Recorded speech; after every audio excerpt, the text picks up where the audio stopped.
What's up, lords and ladies? Today we'll be going over the Atlas Encounters portion of the hardest league challenges I've ever made a guide for. This set of challenges is much more difficult than previous league challenges, but if you break it down into small bite-sized pieces and make sure to utilize any overlap, you can hit 40-40 without too much trouble. I've posted the full spreadsheet guide over on Reddit and in the description below.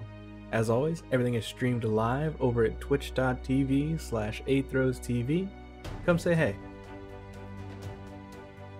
In this video, we'll be focusing on what I've deemed the Atlas Encounters portion of the challenges. This includes the challenges that force you to take specific nodes on the Atlas passive tree. This includes Breach encounters, Possessed Rogue Exiles, Essence encounters, Domination encounters, Metamorph encounters, Harvest encounters, and Delirium encounters. This guide will allow you to do all the Atlas Encounter challenges at once, excluding Delirium. The Delirium Encounters challenge has its own separate guide, and I'll go over it in a different video. Here is our Atlas tree. Now, don't be worried about your progression if you don't have enough Atlas points to fill out the whole tree at once. Treat this tree like it's the main trunk of the tree. There's a lot of branches. You can trim the ones you don't need and add more as you go. My suggestion for progression is this. Start at Prolific Essence. Head up to Crystal Lattice, then Crystal Resonant, and then over to Amplified Energies. This allows you to start progressing your 150 Essence Monolith, and also Essences are very good to have as early as you can get them. Then we'll grab Exiled Will and Ruckus for our Possessed Rogue Exiles challenge. As soon as you get all the Rogue Exiles done, checked off the list, just take these nodes out.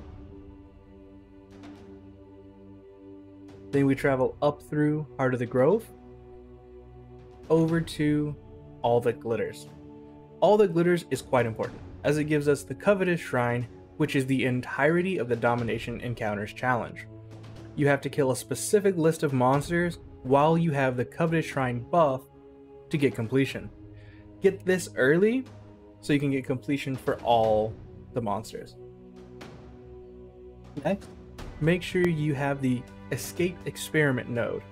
With the full wheel, it gives you a 36% chance for a Rogue Metamorph to spawn. You're going to want to force Metamorph on your next couple maps with either Metamorph Scarabs or the Curic craft. And as soon as you get the Rogue Metamorph spawned, you want to kite your Rogue Metamorph until you can craft a normal Metamorph, the normal map Metamorph. It doesn't have to be juicy, you don't need the boss pieces in there. Just make a cheap, easy Metamorph and kill them both at the same time. If you time your kill, try again. 36% chance means you should get it every 3-ish maps. When you succeed, remove this whole wheel, allocate your travel here. You can take all these points out. Don't forget while you're forcing Metamorph to kill one of the Metamorph monsters while you have the Covetous Shrine buff. Now, grab Supplication. This gives us an additional shrine, another chance at the Covetous Shrine buff, and gives us a lot of increased duration, which really helps. You'll want to allocate Valley of Darkness as soon as you can, since you need to kill an Essence monster that has 5 mods. A Valley of Darkness gives rare monsters an additional modifier. You can unspec this node as soon as you complete the challenge, or keep it for the in-game grind's 105 mod rares in tier 16 maps. If you're not in tier 16 maps yet, take it off, just keep going. You'll want to grab Breach next, with Probing for Weakness and Call of Zestjula first. Then we'll want to grab Gatekeepers through the Chayula node, and the Within Their Grasp wheel. Really you want the small nodes Breach boss chance, but since you're there you can grab the notable. You need to kill a Wild Chalupa and a Wild Zestjula for the Breach challenge, and you need to kill any Wild Breach Lord while you have the Covetous Shrine buff for the Domination Encounters challenge. The more bosses you spawn, the faster you can get this challenge done. Next, you'll want to fill out all your harvest nodes. The harvest challenges themselves aren't too bad. You just need to make sure you take bumper crop to get your additional harvest, and Heart of the Grove to get your 10% chance for your other crop to not wilt. That'll give you your harvest 7 in a single sacred grove. And Heart of the Grove also gives you harvest bosses always drop a sacred blossom. You need to kill a harvest boss, and you need to get the sacred blossom and go kill the Heart of the Grove. So that's a 2-for-1 right there.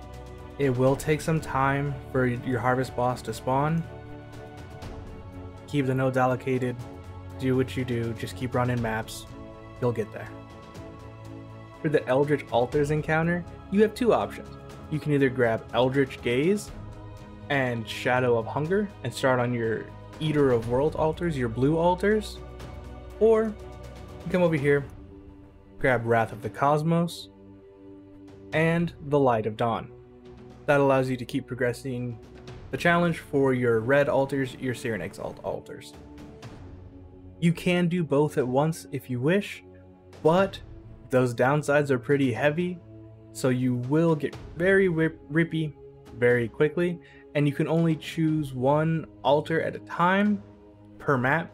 So I would advise doing all your blues and then all your reds, or all your reds and then all your blues. Whichever you like more, do that one first. And those are your Atlas encounters. Remove and unspec any nodes you don't need as you complete the challenges. If you have all the Essence challenges, including kill an Essence monster with a Covetous Shrine buff, take out all the Essence nodes. When you finish Rogue Exiles, remove that wheel. Same with Metamorph. Some of the challenges may take a little longer. Just keep pushing through maps, pray to RNGesus, and you will eventually unlock those sexy armor sets. If you prefer to do the challenges one at a time, I have them broken down in the overall guide posted below. Give that a look and see if it fits you better. Thanks for watching through my little guide. I hope it helped you. If it did help you, don't forget to like and share this video. If it didn't help, tell me why in the comments below. Everything is streamed live over at twitch.tv/8throsetv. Come say hey. As always, I appreciate ya, I love ya, and stay sane, Exile.